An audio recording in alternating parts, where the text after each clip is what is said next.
اور جب بھی بقرعید آتی ہے آپ بہت سارے لوگوں کو، لبرل اور سیکولر لوگوں کو یہ پروپیگنڈا کرتے سنتے ہیں کہ صاحب کیا ضرورت ہے اتنے جانور قربان کرنے کی، کوئی اسکول بنوا دیں، کسی مدرسے میں تعلیمی ادارہ بنوا دیں، غریبوں نہ مسلح نہ جو گنجائش رکھے پھر بھی قربانی نہ کرے وہ ہماری عیدگاہ کے قریب بھی نہ پھٹکے۔ مفتی صاحب، کیا قربانی کا مقصد دکھاوا ہے کہ کس نے کتنا خوبصورت جانور کیا، یا کس نے کتنے جانور کیے، یا کس کی فیملی کے اندر زیادہ بڑا جانور ہوا؟ کیا مقصد یہ تھا یا مقصد کچھ اور تھا جو ہم بھول گئے؟ لیاقت پور میں قربانی کے دوران بھینسا بپھر گیا، رسیاں توڑ کر سڑک پر دوڑ لگا دی۔ بھینسے کو پکڑنے کے لیے شہریوں کی دوڑیں لگ گئیں۔ کئی کلومیٹر بھگانے کے بعد بھینسے صاحب قابو میں آ گئے۔ کٹے کو پکڑنے میں 4 افراد زخمی ہو گئے۔ کو کھانا کھلوا دیں، کسی کے گھر راشن دے دیں، اتنا قربانی کر کے جانوروں کو مارنے کی کیا ضرورت ہے؟ نمسکار دوستو، جے ہند دوستو۔ لال ٹوپی نے بقرہ عید کے بعد جو بکروں کی کھال بچے گی وہ اس کا زبردست کاروبار کرنے کا پلان بنایا ہے۔ لال ٹوپی کا کہنا ہے کہ پاکستان کم سے کم 10 سے 12 ارب ڈالر بھی کما سکتا ہے۔ کیا ہے آگے کا معاملہ، ویڈیو کو سٹارٹ کرتے، لیکن اس سے پہلے یدی آپ نے ہمارے چینل کو سبسکرائب نہیں کیا تو سبسکرائب کریں، ویڈیو پسند آئے تو لائک کریں، کمنٹ کریں اور شیئر کریں۔ جے ہند، وندے ماترم۔ وہ جاہل نعوذ باللہ اپنے آپ کو اللہ سے زیادہ عقل مند سمجھتے ہیں، اللہ کی حکمتوں کو نہیں جانتے۔ پاکستان کی اگر بات کریں تو بقرعید پر تقریباً 15 سے 20 لاکھ چھوٹے بڑے جانور قربان کیے جاتے ہیں، اور ان کی قیمت تقریباً، چونکہ انڈاکومنٹڈ اکانومی ہے، ظاہر ہے کسی نے بینک ٹرانسفرز تو نہیں ہوتے، کوئی ڈاکومنٹڈ اکانومی نہیں ہے، غریب کاشتکار یا جانوروں کو پالنے والا لے کر آتا ہے منڈی میں، وہاں سے بیچتا ہے، پھر تقریباً اندازہ یہی ہے کہ 50 ارب سے لے کر 100 ارب تک، تقریباً 1 خرب روپے کے جانور پاکستان میں ان 3-4 دنوں کے اندر فروخت ہوتے ہیں، اور پھر اربوں روپیہ کا کاروبار اس کے ساتھ ہوتا ہے کہ جو چارہ بیچتے ہیں وہ لوگ، جو ٹرانسپورٹرز ہیں کہ جو جانوروں کو شہروں تک پہنچاتے ہیں یا منڈی سے آپ کے گھر تک لے کر آتے ہیں، پھر اس کے بعد قصائی ہیں جو اس کو ذبح کرتے ہیں، اس کے بعد کھالوں کا کاروبار ہوتا ہے۔ یہ سب ملا کر پورا انڈسٹری جو بنتی ہے اس کی تقریباً 2 خرب روپے کے آس پاس، یہ بلکہ اس سے بھی زیادہ، بعض اپروکسیمیٹس یہ ہیں۔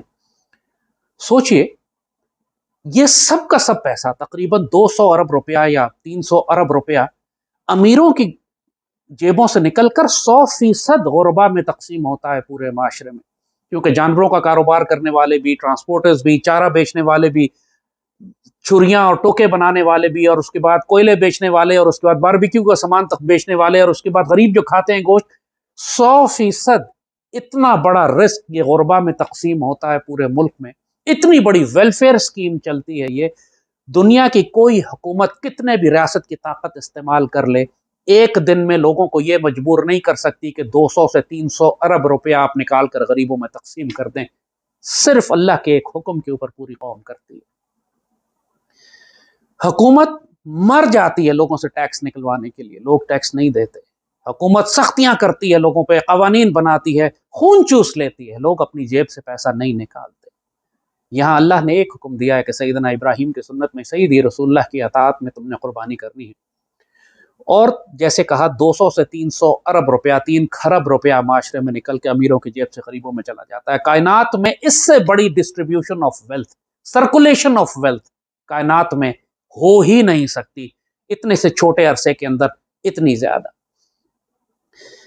پوری دنیا کا جو آج کیپٹلسٹ معاشی نظام ہے، لاک ڈاؤنز کے بعد خاص طور پر جب انہوں نے پوری دنیا کا اکنامک اور بزنس تباہ کر دی ہیں، نوکریاں تباہ ہو گئی ہیں کروڑوں کی تعداد میں، مڈل اور اسمال بزنس تو بالکل تباہ ہو کر رہ گئے ہیں۔ تقریباً $2 ٹریلین غربا کی جیب سے نکل کر $2 ٹریلین امیر ہوئے ہیں۔ یہ اوپر کی جو کلاس ہے، ان کے جو انٹرنیشنل منی لینڈرز ہیں یا بینکرز ہیں یا ملٹا نیشنلز ہیں یا آئی ٹی کمپنیز ہیں دنیا کی، $2 ٹریلین 2000 ارب ڈالر غربا سے جیبوں سے نکالا انہوں نے، اور 2000 ارب ڈالر امیروں کی دولت میں اضافہ ہوا۔ پوری دنیا میں حکومتیں اس وقت سٹرگل کر رہی ہیں، یہ حکومت بھی ہماری احساس پروگرام چلا رہی ہے، بل گیٹ سے پیسہ لاتی ہے، غریبوں کو بانٹتی ہے تھوڑا سا، لیکن کیا کوئی احساس پروگرام، کوئی دنیا کا ریلیف پروگرام، کوئی بے نظیر سپورٹ پروگرام اس نظام کا مقابلہ کر سکتا ہے جو اللہ نے قائم کیا ہوا ہے؟ یہ وجہ ہے کہ آپ کو اللہ سے زیادہ ہوشیار بننے کی ضرورت نہیں ہے، قربانی کریں, جانوروں کو اللہ کی راہ میں قربان کریں. اس سے جو انڈسٹری بنتی ہے, اس سے جو سیکنڈری انڈسٹری ہے, پھر کھالیں نکلتی ہیں, ان کی کھالوں سے جو اربوں کا کاروبار ہوتا ہے, جو لیدر جیکٹس بنتی ہیں, پاکستان اس سے hundreds of millions of dollars Pakistan اس سے زر مبادلہ کماتا ہے. یہ کھربوں میں بات چلی جاتی ہے. جو اوور آل بینیفٹ ہے اس زکوٰۃ اور قربانی کا, یہ تقریباً 10-12 ارب ڈالر کا ایک کاروبار ہوتا ہے صرف ان 3-4 دنوں میں. جو اس کے سیکنڈری انڈسٹری بھی آپ اس کے ساتھ لگا لیں, ویلیو ایڈڈ گڈز لگا لیں, جو چمڑے کی بنتی ہیں اور پاکستان ایکسپورٹ کرتا ہے. سوچئے یہ صرف اللہ کے ایک حکم کے اوپر. یہی بات حکومت وقت کو سمجھ میں نہیں آتی. یہ چاہتے ہیں کہ ملک کی معیشت ٹھیک کریں, لیکن اللہ اور اس کے رسول کے ساتھ جنگ کر کے. ایسا تو ممکن نہیں ہے. مثال آپ کو قربانی کے دینے کی مقصد یہی تھا کہ آپ کو بتائیں کہ اللہ تعالیٰ نے جو احکامات اپنے اکنامک سسٹمز کے دیے ہوئے ہیں, یہ کفر کے نظام میں لوگوں کی جیبیں کاٹتے ہیں انکم ٹیکس لگا کر. کہا کرتا ہوں کہ ہم نے سب سے پہلے رہنمائی لینی ہے اللہ کے قرآن سے. اولئک الذین امتحن اللہ قلوبہم للتقوی. حضرات صحابہ جو ہمارے لیے مشعل راہ ہیں, ان کے لیے فرمایا کہ اللہ نے ان کے دلوں کا امتحان لیا. احادیث مقدسہ کی طرف آتے ہیں تو فرمایا کہ ان اللہ لا ینظر الی صورکم بل ینظر الی قلوبکم.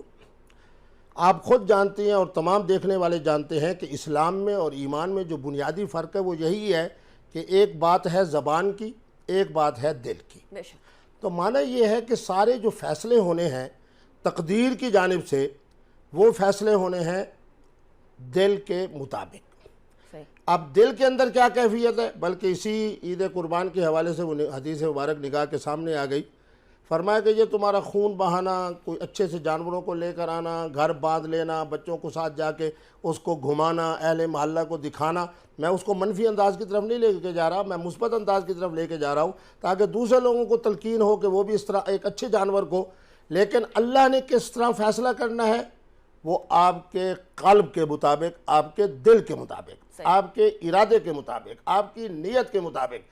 اور ہماری کتب احادیث میں بلا تفریق مسلک اہل تشیع کے ہاں بھی اور اہل سنت کے ہاں بھی انما الاعمال بالنیات, وہ ایک ایسا مرکزی حدیث مبارک ہے جس کے اوپر آپ یوں سمجھے کہ مستقبل کے اندر, دنیا کے اندر بھی اعمال کا فیصلہ اور پھر قبر و آخرت کے حوالے سے بھی اعمال کا فیصلہ. پھر آپ کا اس پہ عمل صلی اللہ علیہ وسلم. مدینے میں 10 سال رہے, کوئی ایسا سال نہیں تھا جس میں آپ نے قربانی نہ کی ہو.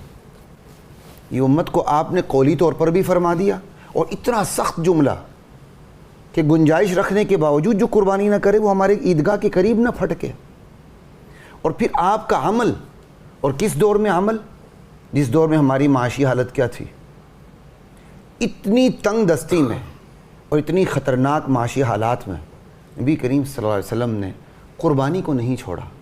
یہی وجہ ہے ائمہ اربعہ میں امام ابو حنیفہ رحمۃ اللہ علیہ اس کو سنت مؤکدہ بھی قرار نہیں دیتے بلکہ واجب قرار دیتے کہ ہر صاحب نصاب پر, اور نصاب بھی زکوٰۃ والا نہیں ہے.